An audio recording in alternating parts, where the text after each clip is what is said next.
I'm due for a transfusion at the end of 2 weeks, I don't really feel like I'm kind of tired or like I need a nap or anything.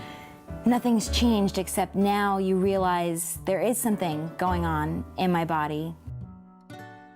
I may feel perfectly normal, but I'm not, and that sort of gets a little scary. And then doing this medication 5 nights a week, which is an infusion that takes about 10 hours. So it's just a big, fat inconvenience at the age of 23 years old. Anemia? That's the disease name? Is it Greek?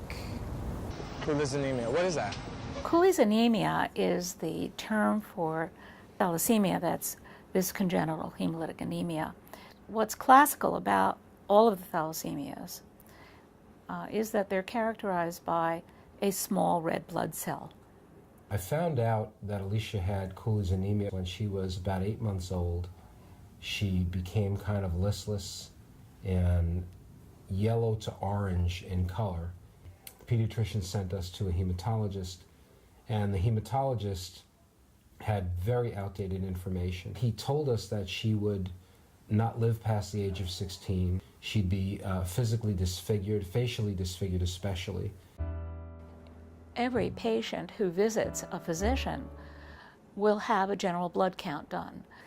And there is one particular number that is referred to as the mean corpuscular volume. It's abbreviated MCV. And if that number is less than 80, that individual could possibly carry thalassemia trait. The month that Mia was born, New Jersey passed a mandatory law for babies to get checked for the newborn screening for sickle cell anemia. We told them we were both from Mediterranean heritage, and we both had an electrophoresis and came back positive, and that's when we knew that Mia had thalassemia major. Thalassemia major and thalassemia intermedia are inherited.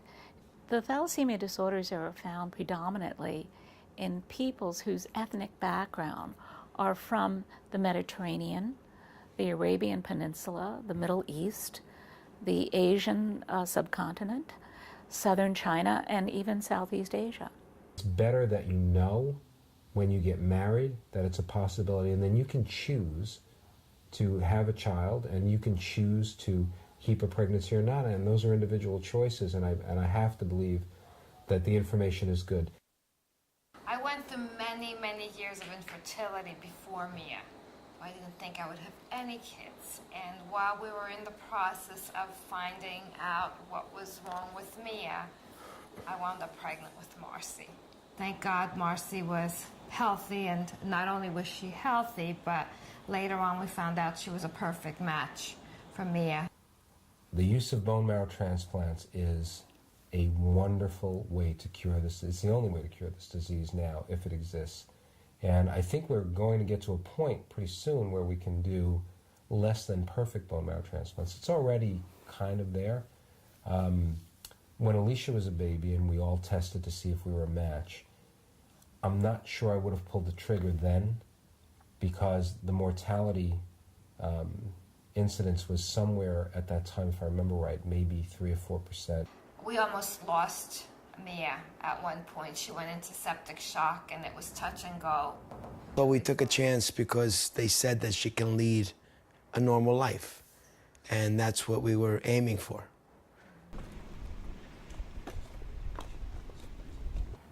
Teddy was a surprise.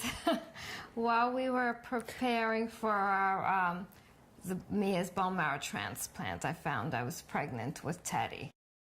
And it was difficult because dealing with the transplant in and of itself was a major decision. We found out that Teddy was also going to have the same disease that Mia had. And when we found out that Marcy was also a perfect match for him, how could I not give him the same chance that I gave his older sister? As of late, with my daughters at the ages of 18 and 17, I know it's not going to be too far into the future when they'll be meeting someone. I used to joke with them and I used to say 3 dates and the boys get blood tests. But, you know, reality is what it is. So. Getting tested for thalassemia, I think, is important to everyone in that it allows one a better understanding of one's genetic potential, that education is key to one's success. It's key to options, choices that we can have to direct our lives and to guide the lives of our children. No one should be ignorant of their genetic inheritance.